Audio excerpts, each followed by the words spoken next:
يا أيها الذين آمنوا قوا أنفسكم وأهليكم نارا আল্লাহ তাআলা বলেন, হে ঈমানদারেরা, নিজে জাহান্নামের আগুন থেকে বাঁচো, অধীনস্থদের বাঁচাও। আল্লাহ রাব্বুল আলামিন এই জায়গায় ঈমানদারদের উদ্দেশ্য করে দুটি আদেশ দিয়েছেন, দুইটি আদেশ ঈমানদারদের উদ্দেশ্য করে। এক নম্বর আদেশ, হে ঈমানদারেরা, নিজে জাহান্নাম থেকে বাঁচো। দুই নম্বর আদেশ, অধীনস্থদের বাঁচাও। একজন ব্যক্তি ঈমান আনার মাধ্যমে অনন্তকাল জাহান্নাম থেকে বাঁচার নিশ্চয়তা পেয়ে যায়। কেননা হাদিসের মধ্যে আসছে, যেই ব্যক্তি যারা পরিমাণ ঈমান সহকারে দুনিয়া থেকে বিদায় নিতে পারবে, হয়তো পাপের কারণে তার শাস্তি হবে, কিন্তু চিরকাল তাকে জাহান্নামে থাকা লাগবে না। আল্লাহ তাআলা ওই যারা পরিমাণ ঈমানের কারণে একটা সময় জাহান্নাম থেকে নিষ্কৃতি দিয়ে আল্লাহ তাআলা তাকে জান্নাতের মালিক বানিয়ে দিবে। কেমন যেন আল্লাহ তাআলা বলেন, হে আমার গোলাম, ঈমান আনার মাধ্যমে অনন্তকাল জাহান্নাম থেকে বাঁচার নিশ্চয়তা তুমি পেয়েছো। এইবার এমন কাজ দুনিয়াতে করো যাতে কোনো কালের জন্য যেন জাহান্নামে না যাওয়া লাগে। যেই জাহান্নামের শাস্তি অনন্তকাল যারা থাকবে তাদের জন্য যেমন কঠিন ও কষ্টের, কেউ যদি কিছু কালের জন্য যায় তার জন্য কষ্টের, ঠিক না? আল্লাহ তাআলা এই জন্য বলেন, ঈমানদার, তুমি নিজেকে জাহান্নাম থেকে বাঁচাও, যেন ক্ষণস্থায়ী শাস্তির হিসাবে তোমাকে জাহান্নামে যেন না যাওয়া লাগে। এখন যদি বান্দা প্রশ্ন করে, আল্লাহ, জাহান্নাম থেকে আমি নিজেকে কেমনে বাঁচাবো যেন বিনা হিসাবে জান্নাতে যেতে পারি, কি করব? এই জন্য মুফাসসিরিনে কেরাম বলেন, ঈমান আনার মাধ্যমে একজন মানুষ অনন্তকাল জাহান্নামের শাস্তি থেকে বাঁচে, আর আমল করার মাধ্যমে, নেক আমলের মাধ্যমে ক্ষণস্থায়ী জাহান্নাম থেকেও সে বেঁচে যায়। তার মানে নেক আমল করব, আল্লাহর আদেশ মানব, নিষেধগুলো থেকে বেঁচে থাকবো, তাহলে আশা করা যায় আমাদের আর জাহান্নামের শাস্তি ভোগ করা লাগবে না, বিনা হিসাবে জান্নাতে যাওয়া যাবে। তাহলে এক নাম্বার, নিজেকে জাহান্নাম থেকে বাঁচানোর জন্য আল্লাহ তাআলার আদেশ নিষেধ মান্য করা ফরজ। কি জোরে বলেন? এই যে নামাজ পড়ি, এটা সুন্নাত না ফরজ? আল্লাহর আদেশ, পড়ো, জাহান্নাম থেকে বাঁচতে হবে নামাজ পড়তে হলে। এই যে রোজা আসতেছে, এক মাস নাই, কেন আমরা রোজা রাখবো? যেন জাহান্নাম থেকে বাঁচতে পারি। তাহলে জাহান্নাম থেকে বাঁচার আদেশ দিয়েছেন কে? আর জাহান্নাম থেকে বাঁচার একটি মাধ্যম হলো রোজা। তার মানে বান্দা, তুমি আল্লাহ তাআলার হুকুম আহকাম মান্য করার মাধ্যমে নিজেকে বাঁচাও, এটা আল্লাহর আদেশ, ফরজ। দুই নম্বর আদেশ, তুমি শুধু একা জাহান্নাম থেকে বাঁচবা হবে না, ওয়া আহলিকুম, তোমার অধীনস্থ যারা আছে তাদেরকেও জাহান্নাম থেকে বাঁচাও। নিজেকে যেমন নেক আমল করার মাধ্যমে জাহান্নাম থেকে বাঁচানো ফরজ, অনুরূপ ভাবে অধীনস্থদেরকেও জাহান্নাম থেকে বাঁচানো ফরজ। আদেশ দিচ্ছেন কে? জোরে বলেন না, কে? আল্লাহ। এখন কোন বাবা যদি চিন্তা করে, আমার ছেলের উপরে তো নামাজ ফরজ হয়ে গেছে, আমি নামাজ পড়ি, রোজা রাখি জাহান্নাম থেকে বাঁচার জন্য, তাহলে ছেলেরাও তো বাঁচাইতে হবে। তাইলে আগামীকাল ফজর থেকে ছেলের নামাজটাও আমি পড়বো, সামনে রোজায় ছেলে মেয়ের রোজাটাও আমি রেখে দিব, হবে? ছেলের নামাজ রোজা বাবা আদায় করলে হবে না। তাহলে প্রশ্ন, আমার সন্তানকে আমি জাহান্নাম থেকে বাঁচাবো কেমনে? কারণ দুনিয়ার কোন মানুষের এই ক্ষমতা নাই। কোন ব্যক্তি ইচ্ছা করলেই তাকে জান্নাতি বানায় দিতে পারে, জাহান্নাম থেকে বাঁচাতে পারে, এই ক্ষমতা নাই। আমার আপনার নবীজিকেও আল্লাহ এই ক্ষমতা দেন নাই। আমরা কি করতে পারি? বলে, আমি নামাজ পড়বো, কিন্তু আমার সন্তানটাকে নামাজ পড়াবো, আমার সন্তানকে দিয়ে রোজা রাখাবো। তার মানে আমি নিজে আমলের মাধ্যমে জাহান্নাম থেকে নিজেকে বাঁচাবো, অধীনস্থদেরকে আমলগুলো শেখানো আর করানোর মাধ্যমে জাহান্নাম থেকে বাঁচানোর চেষ্টা করব। এখন আপনি তাকে শেখাতে পারবেন, কিন্তু তার নামাজ তো আপনি পড়ে দিতে পারবেন না। জলিলুল কদর পয়গম্বর হযরত নূহ আলাইহিস সালাম 950 বছর হায়াত পেয়েছেন। 950 বছর দীর্ঘকাল তিনি দাওয়াত দিয়েছেন উম্মতের মাঝে। একেবারে অল্প কিছু মানুষ ঈমান এনেছে।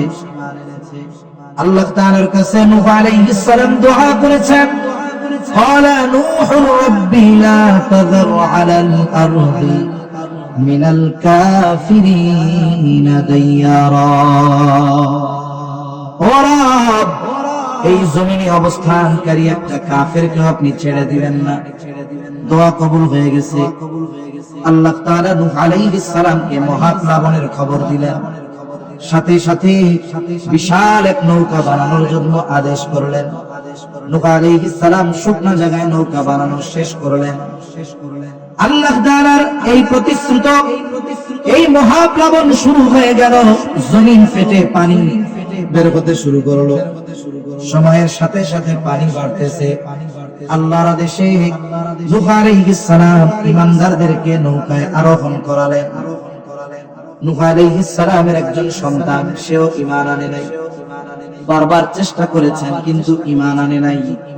সর্বশেষ পানি যখন বাড়তেছে, নূহ আলাইহিস সালাম সন্তানকে বললেন, সন্তান ঈমান আনো, তুমি নৌকায় উঠো। নূহ আলাইহিস সালামের সন্তান ঈমান আনলো না, নৌকায় উঠলো না। বলে, বাবা আমি এই উঁচু পাহাড়ের চূড়ায় চলে যাব, আমাকে পানি স্পর্শ করতে পারবে না। এরপরে আমি ঈমান আনবো না, আমি ওই উঁচু পাহাড়ের একেবারে চূড়ায় চলে যাব, কিছু হবে না। মুফাসসিরিনে কেরাম বলেন, এই মহাপ্লাবন এমন প্লাবন ছিল, গোটা পৃথিবীর 1 ইঞ্চি জায়গাও শুকনা ছিল না, সব প্লাবিত হয়ে গেছে। নূহ আলাইহিস সালামের সন্তানও মারা গেছে বেঈমান। কিয়ামতের দিন আল্লাহ তাআলা নূহ আলাইহিস সালামকে জিজ্ঞাসা করবে না, ও পয়গম্বর কেন আপনার সন্তান ঈমান আনলো না? জিজ্ঞাসা করবে না কেন? কারণ নূহ আলাইহিস সালাম সন্তানের ব্যাপারে চেষ্টায় কোনো কমতি রাখেন নাই, উনি চেষ্টায় কোনো ত্রুটি করেন নাই। কিন্তু উনি তো হেদায়েতের মালিক নয়, হেদায়েতের মালিক যিনি তিনি কে? কোন নবী রাসূল হেদায়েতের মালিক নয়, হেদায়েতের মালিক আল্লাহ। তাহলে আল্লাহ কিয়ামতের দিন কি দেখবেন? আল্লাহ দেখবেন এইটা যে আমি আমার সন্তানকে জাহান্নাম থেকে বাঁচানোর জন্য যা দরকার এই বিষয়গুলো বাস্তবায়ন করার ক্ষেত্রে আমি আপনি চেষ্টা কতটুকু করেছি, এটা আল্লাহ দেখবেন। নবীজি সাল্লাল্লাহু আলাইহি ওয়াসাল্লাম বলেন, কুল্লুকুম রাঈনা ওয়া কুল্লুকুম মাসউলুনা আন রাইয়াতিহি। নবীজি বলেন, তোমরা প্রত্যেকেই দায়িত্বশীল, প্রত্যেককে তার দায়িত্বের ব্যাপারে জিজ্ঞাসা করা হবে। আমাদের অধীনস্থদের মধ্যে অন্যতম হলো সন্তান। তাহলে সন্তানের ব্যাপারেও অভিভাবককে কিয়ামতের দিন আল্লাহর আদালতে জিজ্ঞাসিত হওয়া লাগবে। সেদিন কি জিজ্ঞাসা করবে আল্লাহ সন্তানদের ব্যাপারে? এগুলো জিজ্ঞাসা করবে না যে তুমি সন্তানকে কি খাওয়াইছিলা, সপ্তাহে 2 দিন মুরগির গোশত খাওয়াইছিলা, ভালো দামি পোশাক কিনে দিয়েছিলা, তার থাকার জন্য ভালো ব্যবস্থাপনা করেছিলা।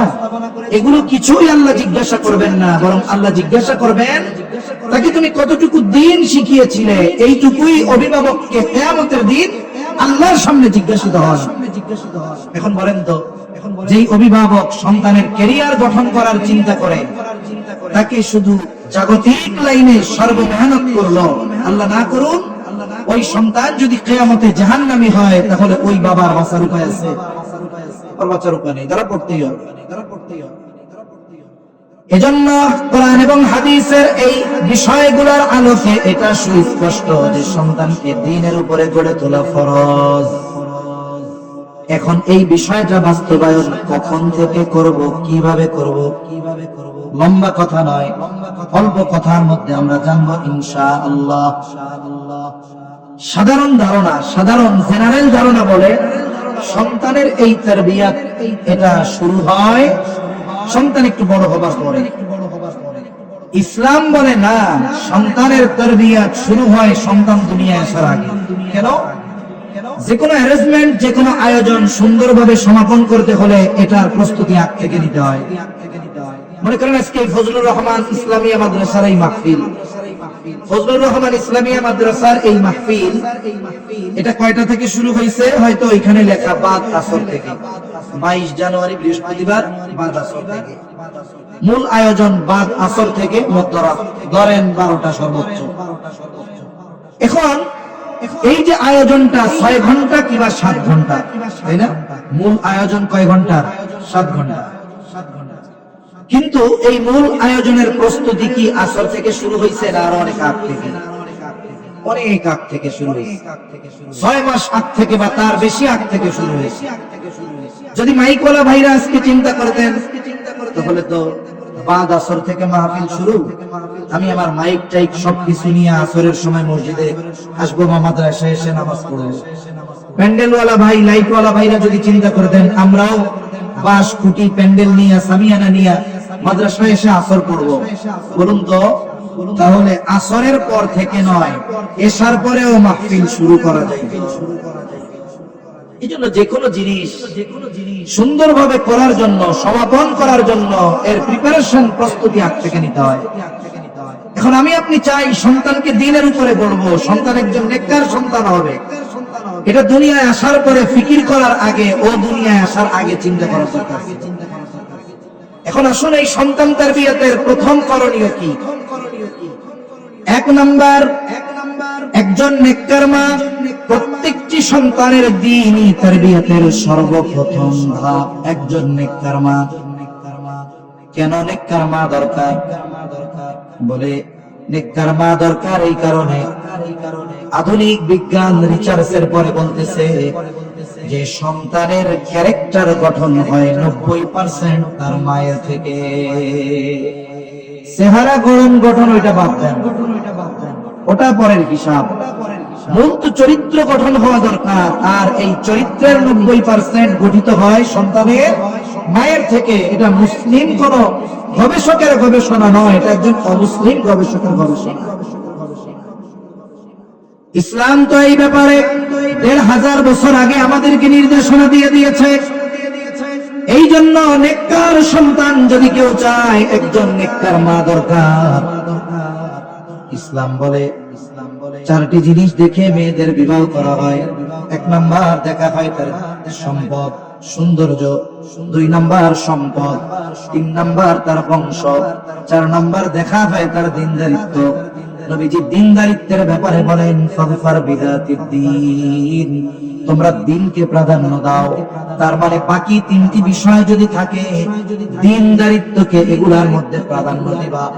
এখন দেখা গেল সুন্দর চেহারা, বংশ অনেক, সম্পদ অনেক, কিন্তু দিন নাই, কি করবা? তাহলে সাবধান।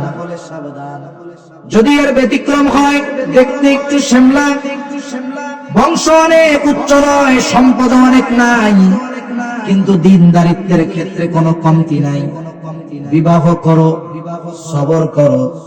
মা যেহেতু নেককার দিনদার, আশা করা যায় ওই নেককার মায়ের গর্ভে আল্লাহ এমন সন্তান দিবে যেই সন্তান চক্ষু শীতলকরণের কারণ হয়ে যাবে। কি দোয়া করছিলাম শুরুতে? রব কেমন স্ত্রী সন্তান দেন যারা আমার চক্ষু শীতলকরণের কারণ হবে। মানুষ চেহারার দ্বারা চক্ষু শীতল হয় না, অন্তরের প্রশান্তি আসে না। উত্তম চরিত্রের মাধ্যমে মানুষের অন্তরের প্রশান্তি আর চোখের শীতলতা আসে।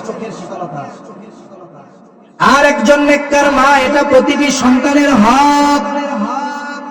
প্রসিদ্ধ একটি ঘটনা আছে, হযরত ওমর রাদিয়াল্লাহু তাআলা আনহুর কাছে এক লোক গেছে, ছেলের ব্যাপারে অভিযোগ দিয়েছে, খলিফাতুল মুসলিমিন, আমার সন্তান আমার হক আদায় করে না, আপনি একটু বলে দেন। হযরত ওমর রাদিয়াল্লাহু তাআলা আনহু যুবককে বলে, হে যুবক, কেন তুমি তোমার পিতার হক আদায় করো না? যুবক এবার পাল্টা প্রশ্ন করে বলে, খলিফাতুল মুসলিমিন, হক কি শুধু পিতা সন্তানের কাছে পায়? সন্তান কি পিতার কাছে কোনো হক পায় না? হযরত ওমর রাদিয়াল্লাহু তাআলা আনহু মৌলিক কয়েকটি হকের কথা বলেছেন।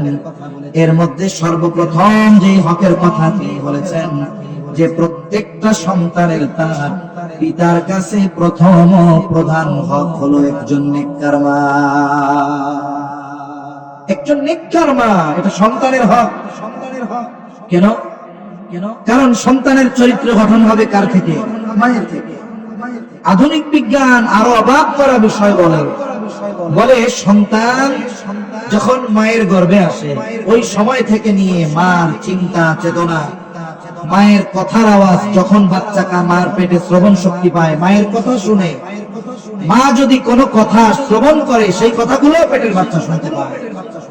এজন্য আমেরিকার এক ডাক্তার, উনি প্রেগন্যান্ট মহিলাদেরকে নিয়ে এক সেমিনারে বলছেন যে আপনি আপনার সন্তানের ব্যাপারে যেমনটা আশা করেন, এই সন্তান যখন মায়ের পেটে থাকবে, আপনার পেটে, আপনি ওই কাজগুলো করবেন।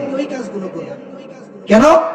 বলে আপনার এই অ্যাক্টিভিটিস, এটার প্রভাব সন্তানের উপরে পড়বে। প্রত্যেকটা মা সন্তান যখন গর্ভে আসে, সে মনে মনে একটা নিয়ত করে, আশা করে, দুনিয়ামুখী মানুষগুলো দুনিয়ার বিষয় আশা করে, নেককার মানুষগুলো নেক সম্পৃক্ত বিষয় আশা করে। উনি বলতেছে, যেহেতু মুসলিম, আপনি যদি চান আপনার সন্তানের কণ্ঠ সুন্দর হবে, সে গায়ক হবে, তাইলে আপনি বেশি বেশি গান গাইবেন। যার কণ্ঠ ভালো তার গান শুনবেন। আপনি যদি চান সন্তান ভালো অভিনেতা হবে, তাইলে যার অভিনয় আপনার পছন্দ, এটা দেখবেন। বলুন তো, মা যদি গান শুনে, তাহলে সন্তান যদি গায়ক হয়, মা যদি সিনেমা দেখলে সন্তান নায়ক হয়, তাইলে মা যদি কোরআন পড়ে, জিকির করে, ওই সন্তান কোরআনওয়ালা, আল্লাহওয়ালা হবে কি হবে না? মায়ের কাজের প্রভাব সন্তানের উপরে পড়ে। এক বুজুর্গের ঘটনা আমরা শুনতাম, কুতুবউদ্দিন বখতিয়ার কাকি রহমাতুল্লাহি আলাইহি। ওনার ব্যাপারে বলা হইতো যে উনি মার পেটের থেকে 18 করে আসছেন। আসলে বিষয়টা ওইরকম নয়। উনি যখন ছোট, 4-5 বছর বয়স, ওনার মা ওনারে নিয়ে গেছে মক্তবে, আলিফ বা তা সা প্রাথমিক জ্ঞান অর্জন করানোর জন্য।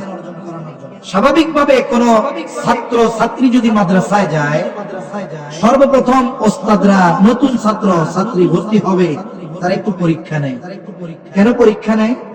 একটু বুঝতে চেষ্টা করে সে কি পায়, জানার জন্য।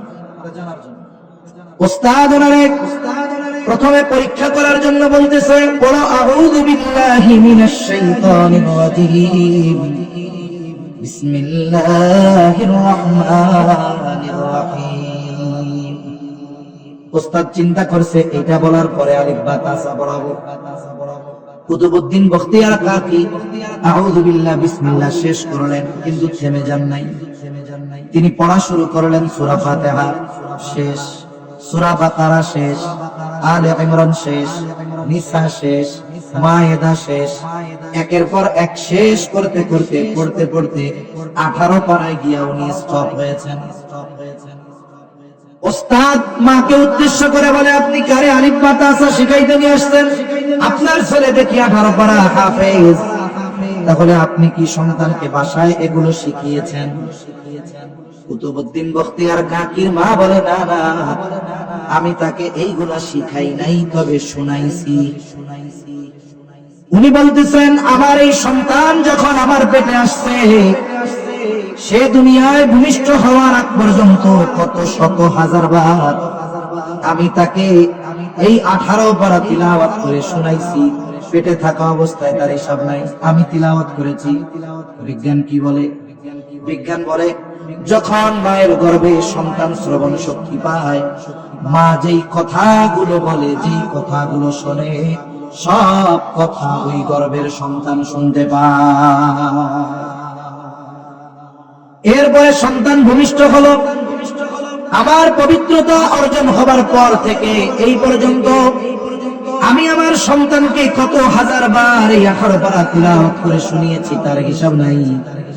এইবার ওস্তাদ বলতেছে, তাহলে বুঝতে পেরেছি মায়ের মুখে তিলাওয়াত শুনতে শুনতে আপনার সন্তান 18 পারার হাফেজ হয়ে গেছে। এজন্য মায়ের কাজ, কথা, এগুলোর উপরে সন্তানের ভবিষ্যৎ অনেকটা নির্ভর করে। দেখুন, আগের আমলে মানুষ যখন, মহিলারা যখন সন্তান সম্ভবা হইতো, তারা ঘরে বসে থাকতো না, তারা ঘরের কাজ করতো, সব করতো, স্বাভাবিক অ্যাক্টিভিটিস তাদের থাকতো। দেখা যাইত যেই দিন সন্তান ভূমিষ্ঠ হয়েছে ওই দিনও সে মোটামুটি অনেক কঠিন কাজ করছে। কিন্তু এখনকার জামানায় যখন কোন বোন প্রেগনেন্ট হন, ওই সময় সাথে সাথে উনি কেমন যেন লোলা হয়ে যান, উনি আর কোনো কাজ করতে চান না। ডাক্তার একটু ভয়ভীতি দেয়, বেশি নড়াচড়া করেন না, এই হবে সেই হবে। ভয়ভীতি দেওয়ার তো কারণ আছে, নড়াচড়া করার কারণে তো সন্তান স্বাভাবিকভাবে ডেলিভারি হওয়ার সুযোগ থাকে। কিন্তু ঘরের মধ্যে বসে বসে যদি খায় আর মোবাইল টিপে, তাহলে সন্তানও স্বাভাবিকভাবে দুনিয়ায় আসবে না, ওর ক্যারেক্টারও অস্বাভাবিক হয়ে যাবে। যখন ইহুদিদের কোন মেয়ে প্রেগনেন্ট হয়, সন্তান সম্ভবা হয়, ও আর বাসায় থাকতে পারে না, ও চলে যাবে একেবারে গভর্নমেন্টের তত্ত্বাবধানে। ওইখানে সেফ হোম আছে, ওখানে তাকে রাখা হবে, ওইখানে তারে ভালো মন্দ খাওয়ানো হবে। শুধু বিষয়টা এমন নয়, বরং ওই জায়গায় তাকে জটিল জটিল কাজ, জটিল জটিল অঙ্ক, জটিল জটিল সমীকরণ করতে দেওয়া হবে। সে যখন এই সমীকরণ গুলো করবে কঠিন কঠিন, তখন তার ব্রেন খাটাতে হবে, ব্রেনের উপরে প্রেসার দিতে হবে। যখন ব্রেনের উপরে প্রেসার হয়, বিভিন্ন ধরনের হরমোন নিঃসরণ হয়। এই হরমোন নিঃসরণ হয় তো এর প্রভাব ওই পেটের বাচ্চার উপরে পড়ে। তখন কি হয়, এই প্রভাবটা বাচ্চার উপরে পড়ে, ওই বাচ্চা দুনিয়ায় আসে, ও জিনিয়াস হয়। অথচ আমাদের মা বোনেরা, বিশেষ করে মুসলমান সমাজে এটা বেশি, সন্তান পেটে আসলে উনি লুলা হয়ে যায়, আর কোনো কাজ করতে চায় না। এতে কি হচ্ছে, আপনি আমি সন্তানের ক্ষতি করে ফেলছি। অথচ এই সময় যেই বিষয়গুলো আমার জন্য অসুবিধার নয়, এই ধরনের অ্যাক্টিভিটিস করা দরকার। কোরআন তিলাওয়াত করা দরকার, নড়াচড়া হাঁটাহাঁটি করা দরকার, একটু চিন্তা ভাবনা ফিকির করা দরকার, তাহলে এর প্রভাব বাচ্চার মধ্যে আসবে। তাহলে কথা অনেক লম্বা হয়ে যাচ্ছে। মূল কথা হলো, মার কর্মের প্রভাব পেটের বাচ্চার উপরে পড়ে। এই জন্য বিজ্ঞানও বলে সন্তানের চরিত্র গঠনে 90% ভূমিকা হলো মায়ের। আর ইসলাম 1000 বছর আগে জানায় দেয়, একজন নেককার সন্তানের জন্য একজন নেককার মা দরকার। 2 নম্বর বিষয়, এখন নেককার মা হলো নেক সন্তানের জন্য আল্লাহ তাআলার কাছে দোয়া করতে হবে। আল্লাহ তাআলার কাছে শুধু সন্তান নয়, বরং আল্লাহ তাআলার কাছে নেক সন্তান চেয়ে দোয়া করতে হবে। আর নেক সন্তান চেয়ে দোয়া করা, এটা পয়গম্বর আলাইহিস সালামের আমল। খলিলুল্লাহ ইব্রাহিম আলাইহিস সালাম নমরুদের অগ্নিকুণ্ড থেকে আল্লাহ তাআলা যখন ওনাকে হেফাজত করেছেন, 80-র উপরে বয়স, ইরাকের বাবেল ছেড়ে তিনি রওনা হয়েছেন সিরিয়ার দিকে, শামের দিকে। চলার পথে আল্লাহ তাআলার কাছে দোয়া করেছেন, রব্বি হাবলি মিনাস সালিহিন, ও রব আমাকে একজন নেককার সন্তান দেন। ইব্রাহিম আলাইহিস সালাম শুধু সন্তান চান নাই, বরং আল্লাহ তাআলার কাছে তিনি নেককার সন্তান চেয়েছেন। এজন্য আল্লাহর কাছে নেক সন্তান চাওয়া, এটা ইব্রাহিম আলাইহিস সালামের আমল। মুফাসসিরিনে কেরাম আরেকটি বিষয় এই জায়গায় বলেন, যে এই আয়াতের আলোকে এটাও বোঝা যায় যে ইব্রাহিম আলাইহিস সালাম আল্লাহ তাআলার কাছে ছেলে সন্তান চেয়েছেন। এই জন্য আল্লাহর কাছে ছেলে সন্তান চাওয়া, এটাও ইব্রাহিম আলাইহিস সালামের আমল। এখন আল্লাহর বান্দা চাইছে ছেলে, কিন্তু আল্লাহ দিছে মেয়ে। তারা খাওয়া যাবে, জোরে বলেন যাবে। কিন্তু আমাদের সমাজে যদি কারো পরপর 2, 3, 4টা কন্যা সন্তান হয়, সে তার চেহারার দিকে আর তাকানো যায় না, চেহারাটা কালা হয়ে যায়। অথচ কন্যা সন্তান হওয়া এটা সুসংবাদ। আল্লাহ বলছে, কে বলছে? আল্লাহ বলেছেন। আল্লাহ রাব্বুল আলামিন বলেন, ইয়াহাবু লিমান ইয়াশাউ ইনাসা ওয়া ইয়াহাবু লিমান ইয়াশাউ যুকুর আও ইউযাওবিজুহুম যুকরানা ওয়া ইনাসা ওয়া ইয়াজআলু মান ইয়াশাউ আকীমা। আল্লাহ রাব্বুল আলামিন যাকে চান তাকে ছেলে দেন, যাকে চান তিনি মেয়ে দেন, যাকে চান তিনি উভয়টাই দেন, আবার যাকে চান আল্লাহ তাআলা তাকে কোনোটাই দেন না। এই জন্য আমি আপনি ছেলে চাইতে পারি, কিন্তু ছেলে দিবেন না মেয়ে দিবেন এই ফয়সালা যার তিনি কে। এজন্য যদি পরপর কন্যা সন্তান হয় রাগ হওয়া যাবে না, কারণ কন্যা সন্তান হওয়া সুসংবাদ, আর কন্যা সন্তানের এই সুসংবাদে মুখ কালা করা এটা আবু জেহেলের সময়ের লোকজনের কাজ। আল্লাহ তাআলা কোরআনুল কারীমের মধ্যে বলেন, وَإِذَا بُشِّرَ أَحَدُهُم بِالْأُنثَىٰ ظَلَّ وَجْهُهُ مُسْوَدًّا وَهُوَ كَظِيمٌ। আল্লাহ তাআলা বলেন, যখন তাদেরকে কন্যা সন্তানের সুসংবাদ দেওয়া হতো, যাল্লা ওয়াজহুহু, এই সংবাদ পাওয়ার সাথে সাথে তাদের মুখ কালা হয়ে যেত। এখন মেষ হয়েছে এই খবরে যদি কোনো পিতা, যদি আত্মীয় স্বজনের মুখ কালো হয়, তাইলে বুঝতে হবে ওই জাহেলিয়াতের সময়ের ভাইরাস তার মধ্যে রয়ে গেছে। এখন এই যে সন্তানের জন্য নেক দোয়া করা, নেক সন্তান চেয়ে দোয়া করা, এটার প্রভাব কি? মা বাবার দোয়া সন্তানের জন্য, এর প্রভাব তার জীবনে পরিলক্ষিত হবেই, আজ অথবা কাল, আগে কিবা পরে। এই দোয়া কখনো বিফলে যায় না। এজন্য ইসলাম সন্তানের জন্য নেক দোয়া শিখিয়েছে, বদদোয়া শিখায় নাই। কিন্তু আমাদের সমাজে অনেক মানুষ আছে, সন্তান যদি একটু বিরক্ত করে, চঞ্চলতা করে, মুখের উপরে বদদোয়া দিয়ে দেয়, আছে না? মনে করেন মাদ্রাসায় পড়ে, স্কুলে পড়ে, স্কুলে গিয়ে ঠিক মতো পড়াশোনা করে না, দুষ্টমি করে, চঞ্চলতা করে, ছোট মানুষ তো। এখন অভিভাবকরা বিচার দিচ্ছে বাবার কাছে, মায়ের কাছে। মা বিরক্ত হয়ে বলতেছে, আল্লাহ যেন তোর মুখ আমারে আর না দেয়। বলে না এরকম? তোর জ্বালায় আর সম্মান থাকলো না, আল্লাহ যেন তোর চেহারা আর না দেয়। বলা এটা রোডে যাইয়ে ট্রাকের তলে মাথা পিষে শেষ, চেহারা দেখার সুযোগ আছে? এখন বলেন তো, এই যে বাচ্চাটা মারা গেল, আমি আপনি হয়তো 2-4 দিন আফসোস করব, কিন্তু যেই মা বদদোয়া করেছে ওই মা যতদিন বেঁচে থাকবে ততদিন কান্না করতে থাকবে। কি চিন্তা করবে, আরে আল্লাহ ওই টাইমটাই করছিলাম, বদদোয়া কেন করলা? দোয়া তো তুমি কবুল করছো। আরে ওই সময় যদি আমি নেক দোয়া করতাম তাইলে আমার সন্তানের জন্য কবুল হয়ে যেত। এই জন্য কখনোই সন্তানের জন্য বদদোয়া করা যাবে। সন্তানের জন্য নেক দোয়ার প্রভাব সন্তানের জীবনে পড়ে। তাহলে 1 নাম্বার নেককার মা, 2 নাম্বার নেক সন্তান চাই আল্লাহ তাআলার কাছে দোয়া। এবার আল্লাহ একটা সন্তান দিল, কি করব? জাহান্নাম থেকে বাঁচাতে হবে। এতক্ষণ হয়েছে প্রস্তুতি, এখন হলো মূল পর্ব শুরু। 6 মাস ধরে আয়োজন চলতেছে, কিছুদিন যাবত পোস্টার চলতেছে, কয়েকদিন যাবত মাহফিলের প্রচারণা চলতেছে। মূল মাহফিল শুরু হয়েছে সন্ধ্যা থেকে। এই যে দোয়া নেককার বিবি, এটা হলো প্রস্তুতি। বলে যার প্রস্তুতি যত ভালো, যত সুন্দর, তার ফিনিশিং তত ভালো। এখন সন্তান দুনিয়ায় ভূমিষ্ঠ হলো। সন্তান ভূমিষ্ঠ হওয়ার পর সন্তানের কিছু হুকুক আছে, হুকুক, হক, এগুলো আদায় করব। সন্তান দুনিয়ায় ভূমিষ্ঠ হওয়ার পর ছেলে হোক কিবা মেয়ে, ডান কানে আযান আর বাম কানে ইকামত।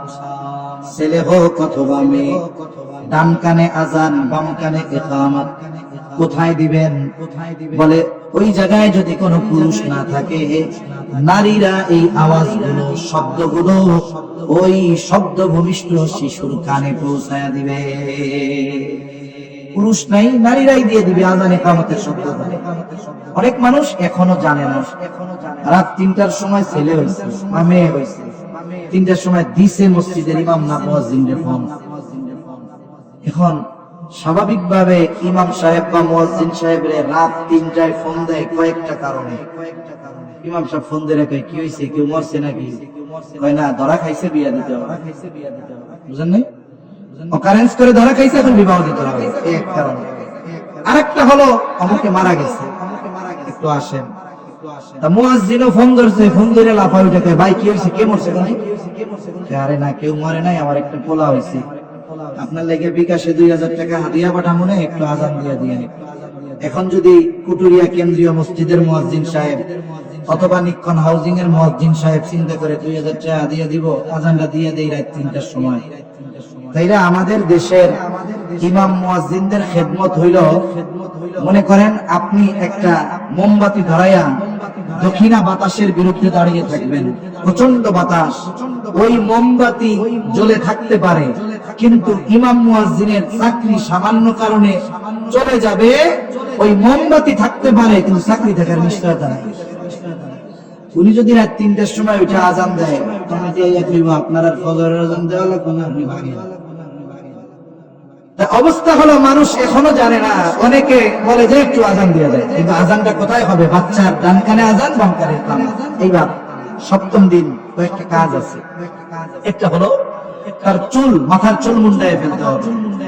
যদি কোনো অসুস্থতার কারণে, অনেক সময় অনেক বাচ্চা স্বাভাবিক ডেলিভারি হয় না, তার এই মাথার উপরটা খুব নরম থাকে, ওর জন্য তো আর 7ম দিন রিস্ক, আপনি কয়েকদিন পরেই করবেন। মূল কাজ হলো তার প্রথম চুলটা মুন্ডাতে হবে, 7ম দিন করতে পারলে ভালো, না পারলে পরের সপ্তাহে করেন, তারপরে সপ্তাহে করেন। চুল মুন্ডায়া সুন্দর মতো ওই চুলের ওজন পরিমাণ স্বর্ণ, রৌপ্য অথবা উভয়টার যে কোনো একটা সমপরিমাণ মূল্য সদকা করে দিতে হবে। এরপরে 7ম দিন আরেকটা কাজ, তার আকিকা করতে হবে। আকিকা যদি ছেলে হয় 2টা ছাগল দিয়ে, মেয়ে হলে 1টা দিয়ে। 7ম দিন না পারলে 2য় সপ্তাহে, না পারলে 3য় সপ্তাহ বা 21তম দিন করতে হবে। যার এবিলিটি নাই, 2টা ছেলে হয়েছে কিন্তু 1টা ছেলে হয়েছে, 2টো দিয়ে দেওয়ার এবিলিটি নাই, 1টা দিয়ে এই সময় মতো আকিকা করবে। কারণ আকিকার সাথে বাচ্চা কল্যাণ অকল্যাণের বিষয় থাকে, যদিও এটা ফরজ না, কিন্তু অনেক গুরুত্বপূর্ণ বিষয়। ইচ্ছা করে বিলম্ব করব না। 7ম দিন আরেকটা কাজ হলো সুন্দর একটা ডাক নাম রাখা। ডাক নামটা কি হতে হবে? সুন্দর। যেই ডাক নামটা ধর্মীয় পরিচয় বহন করবে। কিন্তু আমাদের অবস্থা হলো আমরা ভালো নামটা লুকায় রাখি, আর ডাক নামটা এমন রাখি ডিজিটাল মার্কা, বোঝা যায় না এটা মুসলমান না হিন্দু, বৌদ্ধ না খ্রিস্টান, নারী না পুরুষ। কি নাম? আব্দুর রহমান টনি, সামিউর রহমান জনি, এরকম রহমান আছে না? সামিউর রহমান সুন্দর নাম, আব্দুর রহমান সুন্দর নাম, কিন্তু টনি, রনি, জনি এই ধরনের ডাক নাম সব ধর্মের মানুষের মধ্যে আছে না? তাহলে এই নামটা এর কোনো স্বকীয়তা নাই, ধর্মীয় পরিচয় বহন করতে পারতেছে না। নবীজি বলেন সবচেয়ে আল্লাহর কাছে পছন্দের নাম আব্দুল্লাহ আর আব্দুর রহমান। আব্দুল্লাহ, আব্দুর রহমান বেশি। আপনি আল্লাহর গুণবাচক নামের সাথে আব্দুল যোগ করে অন্য নাম রেখে দেন, আব্দুল হালিম, আব্দুল মজিদ, আব্দুল সামাদ, আব্দুল মালিক, কত সুন্দর সুন্দর নাম আছে। আবার এটা ডাকার সময় কিন্তু খেয়াল করতে হবে।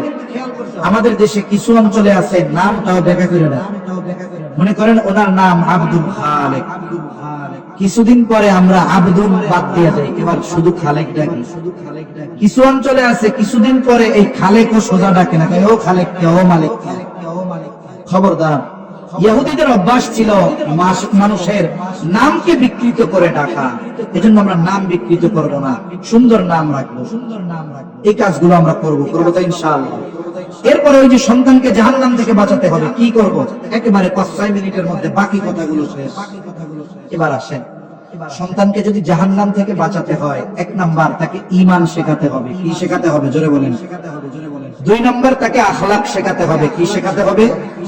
3 নাম্বার ইলম শেখাতে হবে। কি শেখাতে হবে? 4 নাম্বার আমল শেখাতে হবে। কি শেখাতে হবে? এই 4 বিষয় শেখানো, সন্তানকে শেখানো পিতার জন্য, অভিভাবকের জন্য ফরজ। কি জোরে বলেন? জোরে বলেন কি? এবার আমার সাথে আমি একটা একটা বলবো, আপনারা জোরে জোরে বলবেন ফরজ। বলেন, সন্তানকে ঈমান শেখানো কি, আখলাক শেখানো কি, ইলম শেখানো কি, আমল শেখানো কি। যদি ঈমান না শেখাই জাহান্নাম থেকে বাঁচতে পারবে না। আমি যদি তাকে আমল আখলাকে ইলম না শেখাই সে তাহলে ক্ষণস্থায়ী জাহান্নাম থেকে বাঁচতে পারবে না। যেহেতু জাহান্নাম থেকে বাঁচানোর জন্য এই বিষয়গুলো শেখানো ফরজ, এই জন্য সন্তানকে এই বিষয়গুলো শেখানো প্রত্যেকটা অভিভাবকের জন্য জরুরি। কিন্তু আফসোসের বিষয়, কোথায় শেখাবেন? যদিও 92% মুসলমানের দেশ, এই দেশের যে জেনারেল কারিকুলাম, স্কুলে গেলে সন্তান ইলম শিখে না, আমল শিখে না, ঈমান শিখে না, আখলাক শিখে না, কিন্তু শেখানো তো ফরজ। এই জন্য এই মাদ্রাসাগুলোর প্রয়োজন। ফজলুর রহমান ইসলামিয়া মাদ্রাসার মতো মাদ্রাসাগুলো সন্তানকে যখন এই জায়গায় দেওয়া হয়, সন্তান 3-4 বছর পরে এই জায়গায় পড়ে ইলম শিখে, আখলাক শিখে, আমল শিখে, ঈমান শিখে। এখন বলতে পারেন, হুজুর ছেলেটারে তো আমি ডাক্তার বানাইতে চাইছিলাম, তাইলে কি মোল্লাই বানায় ফেলতে হবে নাকি? না না, আপনি ছেলের ডাক্তার বানাবেন ঠিক, কিন্তু আগে তো মুসলমান বানাতে হবে, ঠিক না? মুসলমান বানানোর জন্য এইগুলো দরকার।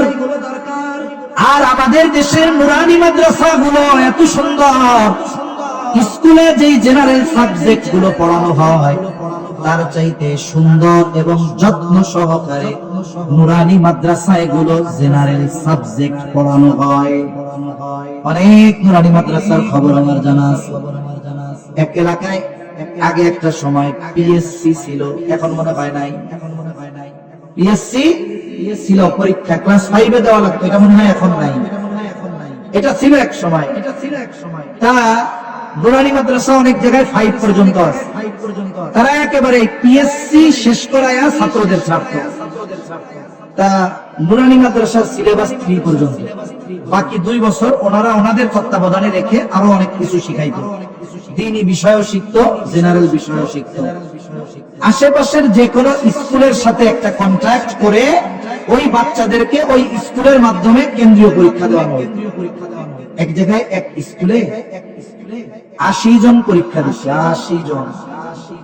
এর মধ্যে 75 জনের উপরে গোল্ডেন এ প্লাস পেয়েছে। ওই স্কুলের হেডমাস্টার তো কঠিন অবস্থা। উনি শিক্ষা অফিসারের সামনে গিয়ে বলতেছে, আরে আমি ওই স্কুলের হেডমাস্টার, জানেন নি আমার স্কুলে 80 জন পরীক্ষা দিয়া 100-তে 100 পাস, 75 জন গোল্ডেন এ প্লাস পেয়েছে। পুরো খুশি। কিন্তু বাস্তবতা কি? খোঁজ নিয়ে দেখা গেল গোল্ডেন এ প্লাস যে কয়জন পেয়েছে এর মধ্যে 70 জনের উপরে হলো পাশের নুরানি মাদ্রাসার ছাত্র ছিল। বুঝেন নাই? মানিকগঞ্জে এক জায়গায় মাহফিল লেগেছে, একটা স্কুলের সাথেই ভালো একটা নুরানি মাদ্রাসা, স্কুল মাঠে মাহফিল। এমনিতেই তো অনেক জায়গায় মাদ্রাসার সাথে স্কুলওয়ালাদের সাথে একটু সম্পর্ক খারাপ থাকে, যে মাদ্রাসাওয়ালাদের জন্য আমাদের স্কুলের ছাত্রছাত্রী থাকতেছে না। আমি নুরানির মুহতামিম সাহেবকে জিজ্ঞাসা করছি, স্কুলের মাঠে মাহফিল দিচ্ছেন, এরা বিরোধিতা করে না? বিরোধিতা করার কেউ নাই। কেন? বলে যে কয়জন শিক্ষক আছে প্রত্যেকের ছেলে মেয়ে আমার মাদ্রাসায় পড়ে, আমিও তাদের সাথে সমন্বয় করছি। ভর্তি করা সব, যখন খোঁজ পায় যে আইব সবগুলারে যায় ক্লাসে বলে, আর কোনো অসুবিধা নেই, আইসা ধরে, সব পারে, উনিও খুশি, শিক্ষা অফিসারও খুশি। যে কথা বললাম, জেনারেল সাবজেক্ট গুলো বর্তমানে স্কুলে যেই পরিমাণ যত্নে শেখানো হয় তার চাইতে বেশি যত্ন মাদ্রাসায় শেখানো হয়। এখন আপনার সন্তান 3 বছর, 4 বছর, 5 বছর পরে এরপরে হাই স্কুলে গেল, এতে কি হবে? এখানে তার ঈমান আকীদা ঠিক হবে, তার উত্তম চরিত্রের আলোকে সে গড়ে উঠবে। হয়তো ছোট বাচ্চা যখন শেখাবে আমল করবে না, কারণ চঞ্চল তো, কিন্তু ওই শেখাটা বড় হওয়ার পরে তার কাজে লাগবে। বড় হওয়ার পরে তার আচার আচরণের মধ্যে পরিবর্তন দেখা যাবে। বলে শিখাইছিল কোন জায়গায়? বলে ওই মাদ্রাসায়। এরপরে ইলম তো শিখবেই, যতটুকু কমপক্ষে শেখা ফরজ, সবার জন্য ফরজ, শুধু হুজুরদের জন্য না, সবার জন্য যতটুকু শেখা ফরজ শিখতে হবে, ওটা শিখবে। মাদ্রাসায় শুধু শেখায় না, বরং সাথে সাথে এটাকে প্র্যাকটিক্যাল আমলও করানো হয় তাদেরকে।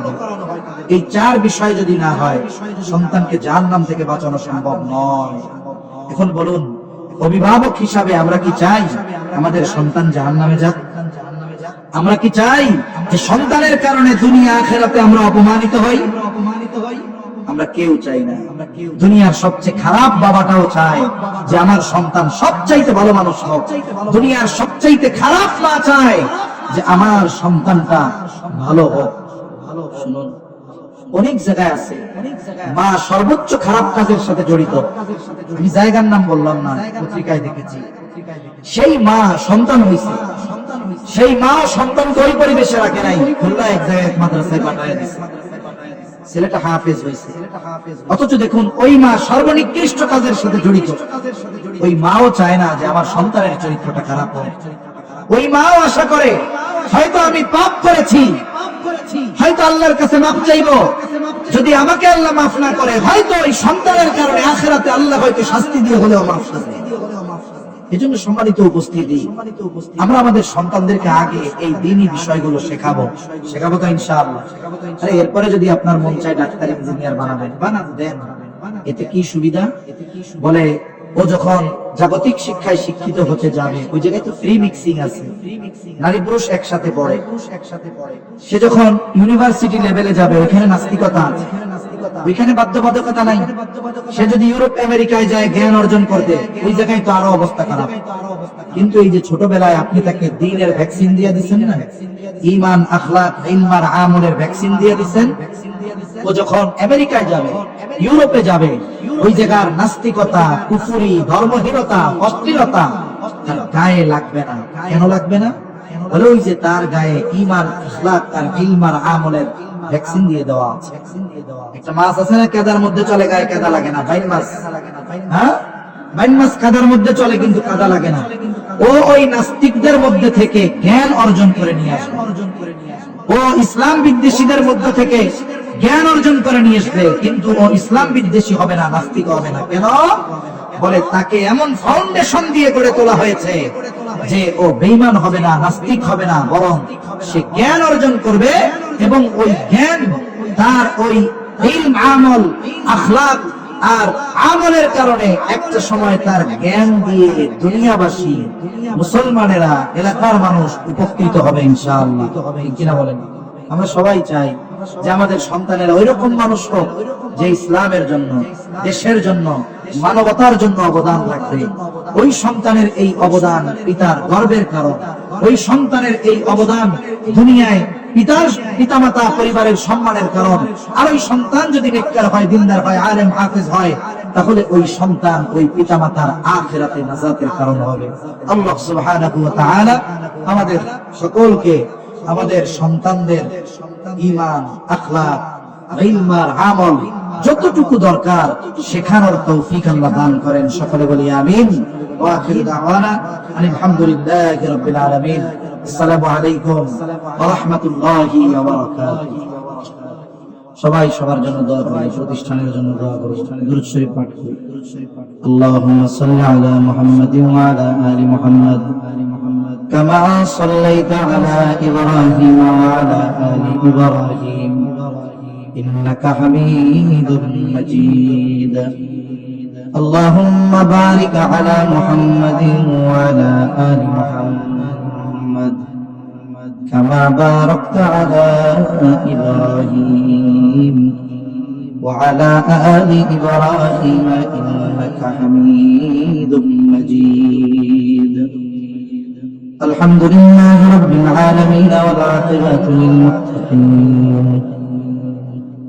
والصلاة والسلام على خير خلقه محمد وعلى آله وأصحابه أجمعين.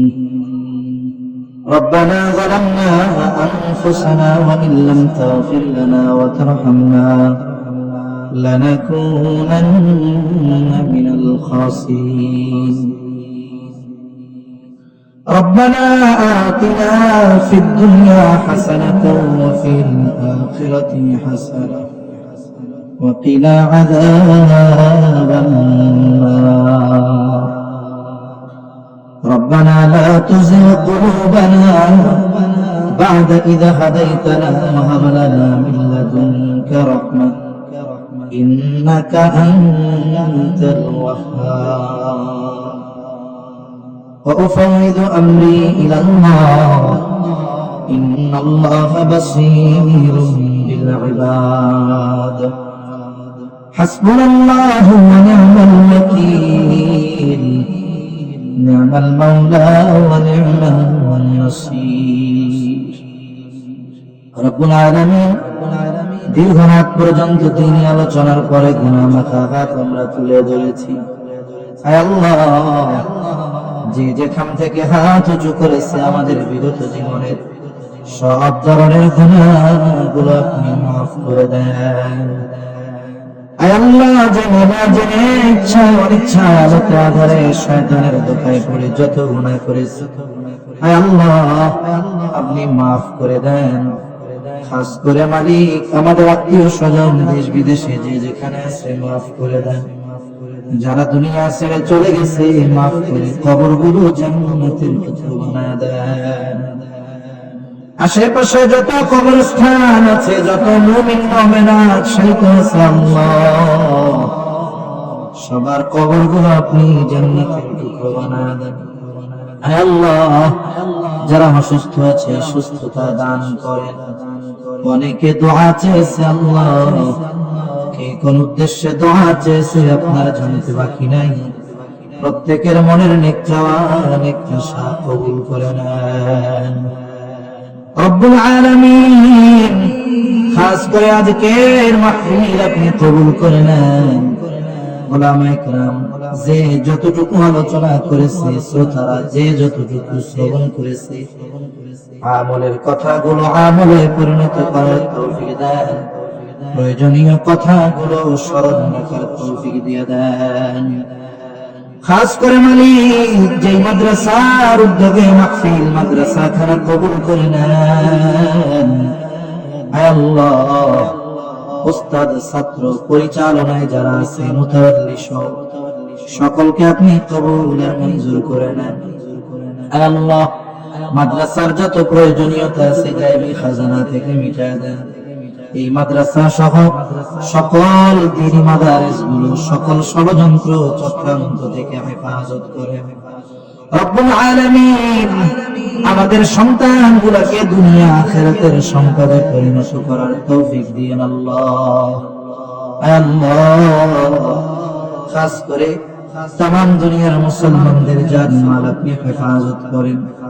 যেখানেই মুসলমানেরা মাজলুম আপনি তাদের জন্য সাহায্যকারী হয়ে যান।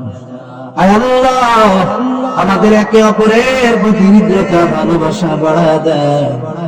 লোভ হিংসা অহংকার মুক্ত হৃদয় আল্লাহ আপনি দান করেন রব্বুল আলামিন। আমরা যারা হাত উঁচু করেছি, খাস করে আমাদের মধ্যে হয়তো অনেকের মা নাই, অনেকের বাবা নাই। আয় আল্লাহ, মা বাবা কত বড় নেয়ামত, যার নাই সে বুঝে মা বাবা কত বড় নেয়ামত। দুনিয়ার অপর প্রান্তে আমেরিকার খবর মুহূর্তের ভিতরে পাওয়া যায়, দেখা যায়। 3 হাত মাটির নিচে মুহাব্বতের মা বাবার কবরের খবর জানা যায় না, দেখা যায় না। আয় আল্লাহ, গুনার কারণে যদি কারো মা বাবার কবরে আযাব হয়, এখানে উলামায়ে কেরাম আছেন, তালিবুল ইলম আছে, আপনার দাড়ি পাকা বান্দা আছে, যুবক আবেদ আছে, আল্লাহ কোরআনের ছাত্র আছে, শিক্ষক আছে। যাকে পছন্দ, যার আমল পছন্দ, তার আমলের ওসিলায় ওই মা বাবার কবরের আযাব আপনি মাফ করে দেন। কবরগুলো জান্নাতের টুকরো বানায় দেন। কিয়ামতের দিন হিসাব সহজ করে জান্নাতের ব্যবস্থা করে দিন। যাদের মা বাবা বেঁচে আছে সুস্থ দীর্ঘনেক হায়াত দান করেন। আল্লাহ, আমাদের স্ত্রী সন্তান আমাদের জন্য চক্ষু শীতলকারী হিসাবে কবুল করে নেন। আল্লাহ, মা বোনদের কবুল করেন, পর্দানিশীল বানায় দেন।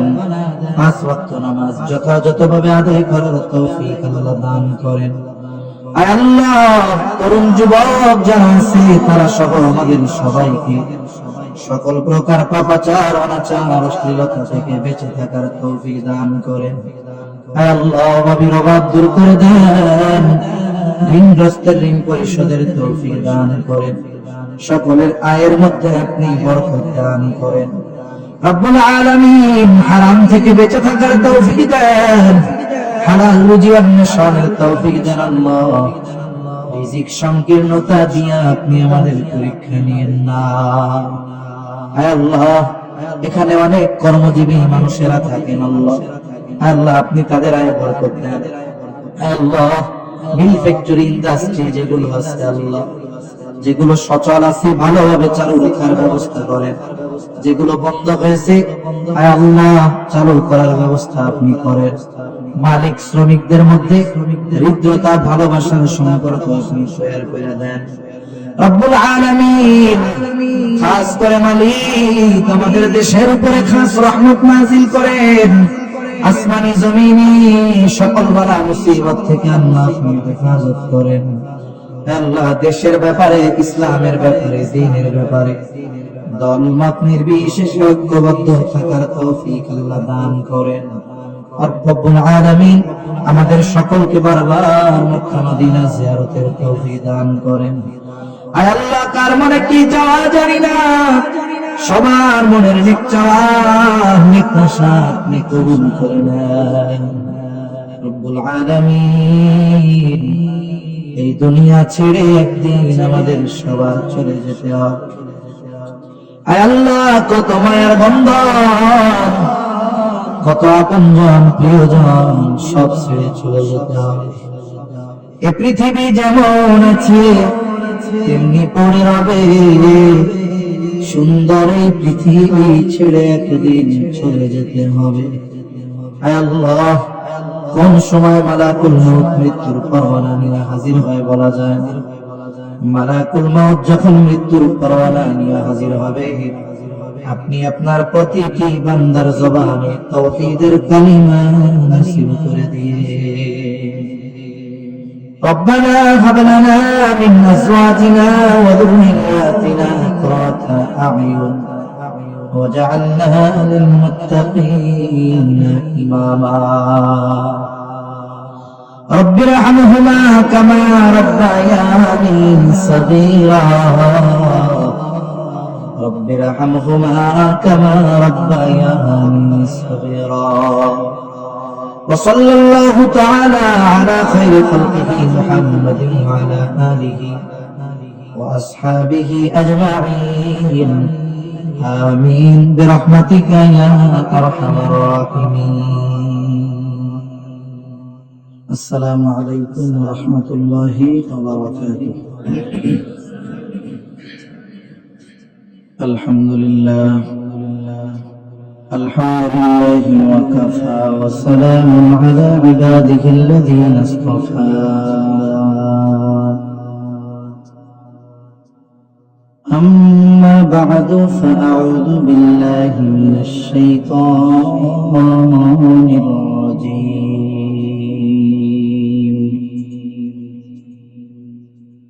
بسم الله الرحمن الرحيم.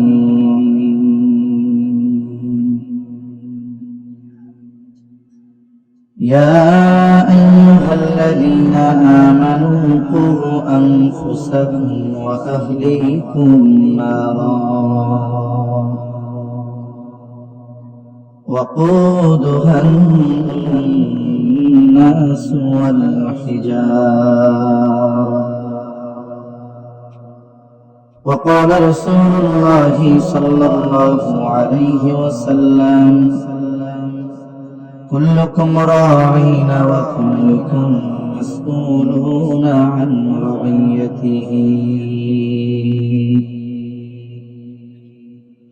أو كما قال النبي صلى الله عليه وسلم صدق الله العلي العظيم وصدق رسوله النبي الكريم ونحن على ذلك لمن الشاهدين والشاكرين والحمد لله رب العالمين.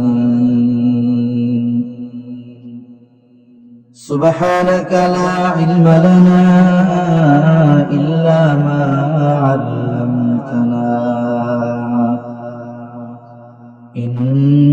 ইন্নাকা আনতাল আলিমুল হাকীম। اللهم صل على محمد وعلى آل محمد كما صليت على إبراهيم وعلى آل إبراهيم إنك حميد مجيد. اللهم بارك على محمد وعلى آل محمد كما باركت على إبراهيم وعلى آل إبراهيم إنك حميد مجيد. الحمد لله. ঐতিহ্যবাহী ঢাকা সাভার আশুলিয়া থানাধীন কুটুরিয়া ফজলুর রহমান ইসলামিয়া মাদ্রাসার হাফেজ ছাত্রদের দস্তরবন্দি উপলক্ষে আজকের এই ওয়াজ মাহফিলের সম্মানিত শ্রদ্ধেয় সভাপতি, প্রধান অতিথি, বিশেষ অতিথিবৃন্দ সহ সম্মানিত শ্রদ্ধেয় উলামায়ে কেরাম, সামনে উপস্থিত মুরব্বিয়ানে কেরাম, সমবয়সী যুবক বন্ধু, স্নেহের ছোট ভাই, মাইকের আওয়াজ যত দূরে যায় নিজ নিজ স্থানে অবস্থানরত সম্মানিত শ্রদ্ধা মা ও বোন, আল্লাহ তাআলার দরবারে অগণিত শুকর যে মহান মালিক হায়াতে বরকত দিয়ে সুস্থ রেখে শত ব্যস্ততাকে উপেক্ষা করে কিছু দিনই কথা বলবার, শ্রবণ করবার সুযোগ যে মহান মালিক দান করেছেন, সে মহান মালিককে খুশি করার জন্য মুহাব্বতের সাথে অন্তর থেকে জবান খুলে কালিমাতুশ শুকর পাঠ করি আলহামদুলিল্লাহ। অগণিত দুরূদ ও সালাম সাইয়্যিদুল আম্বিয়া, আশরাফুল আম্বিয়া, খাতামুল আম্বিয়া, ইমামুল মুরসালিন, রাহমাতুল লিল আলামিন মুহাম্মাদুর রাসূলুল্লাহ সাল্লাল্লাহু আলাইহি ওয়াসাল্লামের উপর আমি আপনাদের খিদমতে পবিত্র কোরআনুল কারীমের একটি আয়াতের অংশ ও রাসূল আকরাম সাল্লাল্লাহু আলাইহি ওয়াসাল্লামের অগণিত হাদিস থেকে আরেকটি হাদিসের অংশ পাঠ করেছি। আল্লাহ তাআলার কাছে তৌফিক চাই, আল্লাহ তাআলা কিছু কথা বলার তৌফিক দেন, যে কথাগুলো আমাদের সবার দুনিয়া এবং আখিরাতের জন্য কল্যাণকর হয়। সকলে জবান খুলে বলি আমিন। সম্মানিত উপস্থিতি, আল্লাহ তাআলা আমাদেরকে অগণিত নিয়ামত দান করেছেন। আল্লাহ তাআলা বান্দাকে কত নিয়ামত দিয়েছেন যে এই নিয়ামতের হিসাব মানুষ কিয়ামত পর্যন্ত যদি হায়াত পায় তাও হিসাব করতে পারবে না। আল্লাহ তাআলা বলেন, ওয়া ইন তাউদ্দু নি'মাতাল্লাহি লা তুহসুহা, তোমরা যদি আল্লাহর নিয়ামত সমূহ গণনা করো হিসাব করতে পারবে না। অগণিত নিয়ামত আল্লাহ তাআলা আমাদেরকে দিয়েছেন। আবার নিয়ামত অগণিত, এই জন্য যে দাম কম এটা ভাবার সুযোগ নেই। যেমন এখন বাজারে শীতকালীন সময় তরকারির দাম অনেক কম, তাই না? এই সময়ে যেই টাকায় 1 মণ টমেটো পাওয়া যায়, দেখা যাবে গরমের সময় 1 কেজির দাম এই 1 মণ টমেটোর সমান। এখন বাজারে দাম কেন কম? বলে অ্যাভেলেবেল আছে, এটা অনেক উৎপাদন হয়েছে, বাজারে অ্যাভেলেবেল পাওয়া যায়। ওটাই যখন উৎপাদন অ্যাভেলেবেল হয় না, বাজারে অনেক থাকে না, তখন 300 টাকাও কেজি হয় টমেটো। অনেক জায়গায় খোঁজ নেন 300 টাকা মনও না। এই যে জিনিসটা অ্যাভেলেবেল বা বেশি হওয়ার কারণে দাম কম, কিন্তু আল্লাহ তাআলার নিয়ামত অগণিত, এই জন্য দাম কম এমন নয়। বরং প্রতিনিয়ত আমরা আল্লাহ তাআলার দেওয়া দামি দামি নিয়ামত গ্রহণ করতেছি, কিন্তু এই বিষয়টা নিয়ে আমরা চিন্তা করি না। বান্দার জন্য যেটা যত বেশি জরুরি, আল্লাহ তাআলা বান্দাকে ওইটা তত সহজে দেন। বান্দার জন্য যেটা বেশি প্রয়োজন ওইটা তত বেশি সহজে আল্লাহ তাআলা দেন। যেমন একজন মানুষ খাবার পানি বিহীন 22 দিন পর্যন্ত বাঁচতে পারে, খাবারও খাবে না, পানিও পান করবে না। হায়াত যদি শেষ না হয়, স্বাভাবিক চিকিৎসা বিজ্ঞান বলে সর্বোচ্চ 22 দিন পর্যন্ত বাঁচতে পারবে। কিন্তু একজন মানুষ অক্সিজেন বিহীন 5 মিনিটের বেশি বাঁচতে পারবে না। বলেন তো আমাদের জন্য জরুরি বেশি খাবার পানি না অক্সিজেন? এখানে অধিকাংশ মানুষ আপনারা কর্মজীবী মানুষ, চাকরিজীবী মানুষ। যারা চাকরিজীবী এদের বেতনের পরিমাণের উপরে হিসাব করে মাস অতিবাহিত করতে হয়।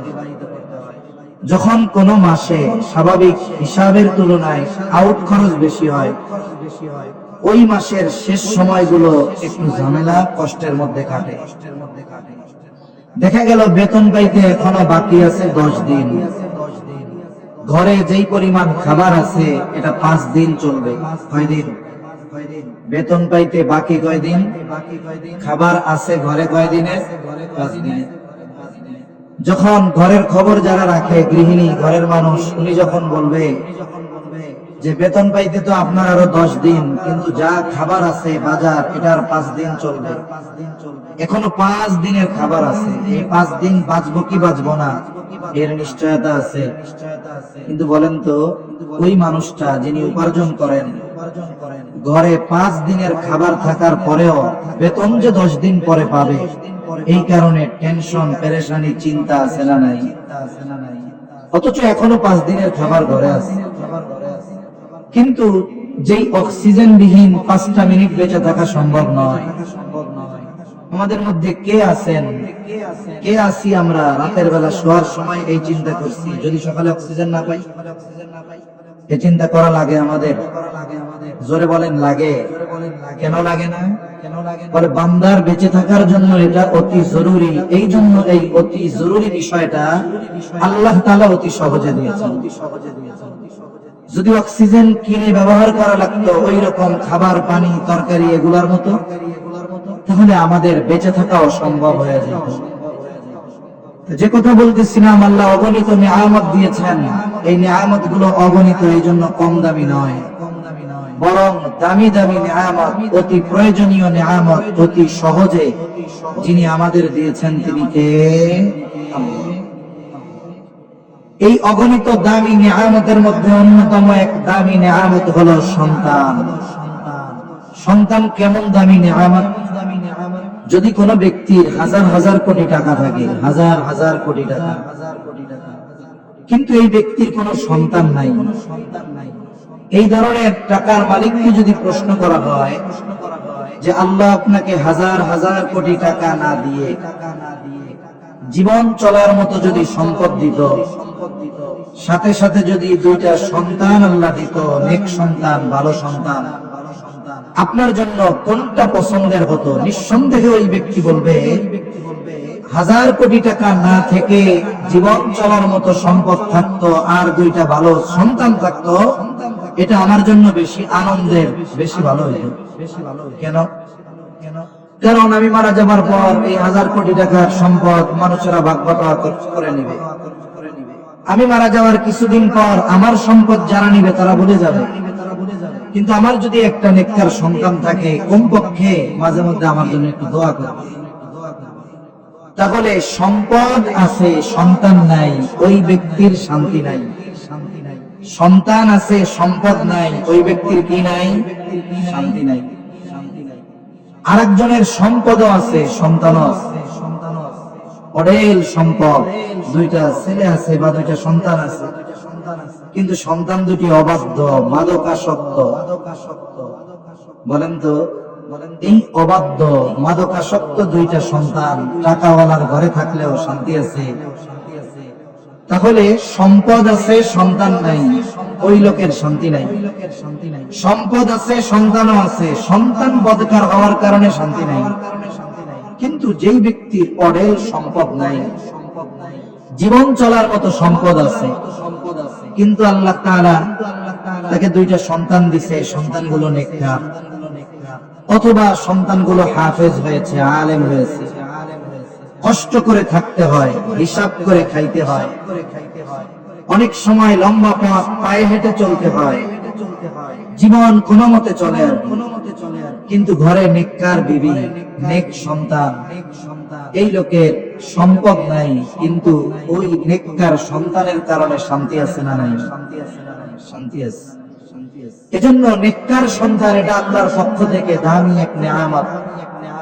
নেক সন্তান এটা মানুষের অন্তর, মানুষের চোখ শীতল হওয়ার অন্যতম কারণ। এজন্য আল্লাহ সুবহানাহু ওয়া তাআলা সবাইকে দোয়া শিখিয়ে দিয়েছেন, আম দোয়া। এই দোয়া সবাই করবে, যে বিবাহ করে নাই সেও করবে, যে করছে বিবাহ সেও করবে, সন্তান হয় নাই সেও করবে, সন্তান যার আছে সেও করবে। আল্লাহ দোয়া শিখিয়ে দিয়েছেন, রব্বানা হাব লানা মিন আজওয়াজিনা ওয়া যুররিয়াতিনা কুররাতা আ'য়ুন ওয়াজআলনা লিল মুত্তাকিনা ইমামা।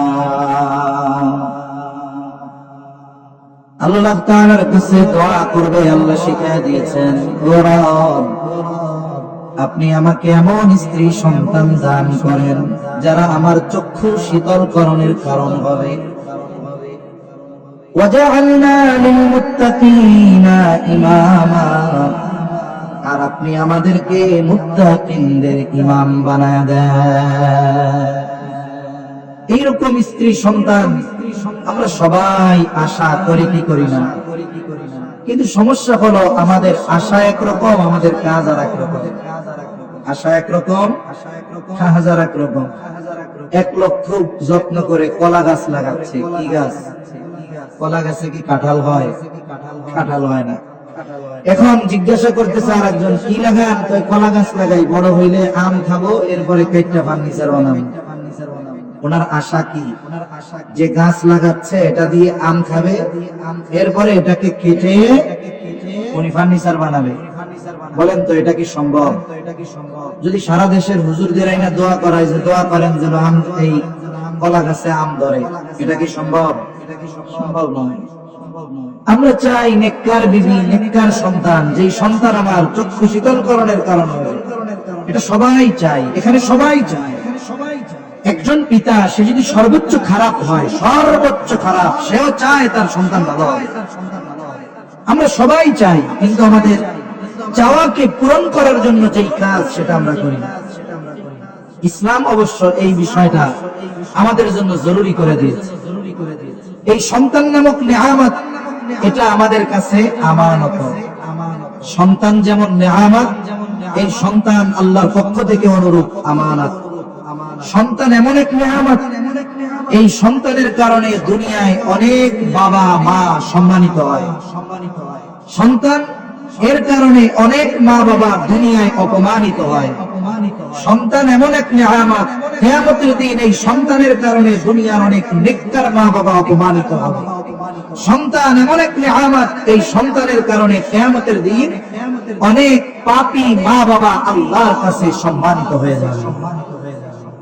সন্তান এক সম্পদ। সন্তানকে আমরা অনেকে মনে করি এটা মনে হয় একটা এটিএম বুথ, কোনো মতে লেখাপড়া শিখিয়ে কাজ ধরাইয়া দিলাম, এবার বাপ বেটা মিলে খালি ইনকাম করবো না, এ চিন্তা করলে হবে না। সন্তানকে সম্পদে পরিণত করতে হবে, এমন সম্পদ যেটা আমার দুনিয়া আখিরাত উভয় জাহানের কাজে লাগবে। এখন এই সম্পদ, সন্তান তো আমানত, একে আমি গড়ে তুলবো কেমনে? বলে আমি আমার মন মতো গড়ে তুলতে পারবো না। কোন প্রসেসে, কোন পদ্ধতিতে সন্তানকে গড়ে তুলতে হবে এর নির্দেশনা আল্লাহ দিয়েছেন, রাসূলুল্লাহ সাল্লাল্লাহু আলাইহি ওয়াসাল্লাম দিয়েছেন। এটাকে আমরা আমাদের পরিভাষায় বলি তারবিয়াত, প্রতিপালন। সন্তানকে কোন পদ্ধতিতে প্রতিপালন করতে হবে, এর তারবিয়াত কিভাবে হবে, এটা ইসলাম আমাদের শিক্ষা দিয়েছে। সাথে সাথে ইসলাম সন্তানকে দ্বীনের উপরে প্রতিপালন করা, দ্বীনি তারবিয়াত দেওয়া, এটা ফরজ করে দিয়েছে। একজন পিতা যে সন্তানকে দ্বীন শেখায় না, সে একটা ফরজ আদেশ অমান্য করে, যেই আদেশটা দিয়েছেন কে? আল্লাহ।